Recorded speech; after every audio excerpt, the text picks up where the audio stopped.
নারায়ণগঞ্জ থেকে লাল গোলাপ শুভেচ্ছা শিশু মঞ্চের পক্ষ থেকে লাল গোলাপ শুভেচ্ছা প্রধানমন্ত্রীর আগমন শুভেচ্ছায় স্বাগতম প্রধানমন্ত্রীর আগমন লাল গোলাপ শুভেচ্ছা শিশু মঞ্চের পক্ষ থেকে লাল গোলাপ শুভেচ্ছা। ইতিমধ্যে আমরা প্রাইম মিনিস্টার প্রেজেন্টেশন হতে যাচ্ছেন, তাকে আমরা মঞ্চে এসে উপস্থিত হচ্ছেন।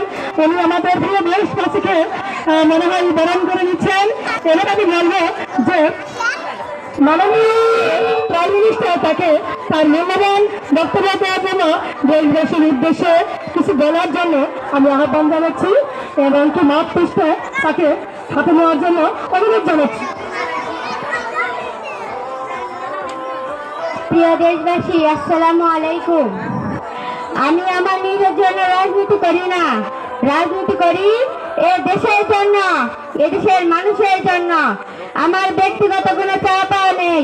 আমার একটাই চাওয়া, এদেশের মানুষ সুস্থ থাক, শান্তিতে থাক, পেট ভরে ভাত খাক।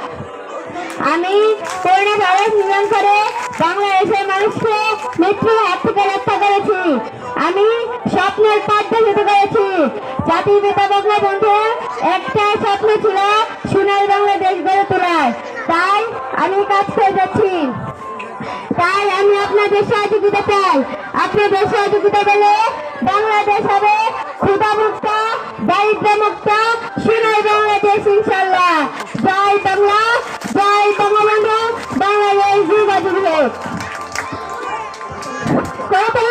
আমরা একতারে বলবো, যেহেতু আমাদের প্রাইম মিনিস্টার তার মূল্যবান বক্তব্য শেষ করছে, সেই হচ্ছে তিনি মঞ্চ ত্যাগ করতেন।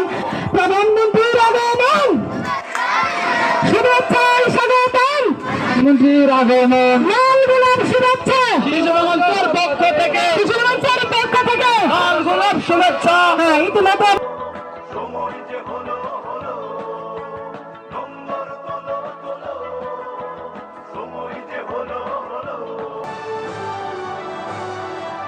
মাস্কট বাবুই পাখির মতো মনোবল আর গতিশীল তারুণ্য নিয়ে আমাদের প্রতিটি খেলোয়াড় জ্যোতি ও তৃপ্তি ছড়াবে দেশ থেকে দেশান্তরে। এটাই জাতির প্রত্যাশা। মাস্কট বাবুই গ্যালারির দর্শকবৃন্দকে অভিবাদন জানাচ্ছে।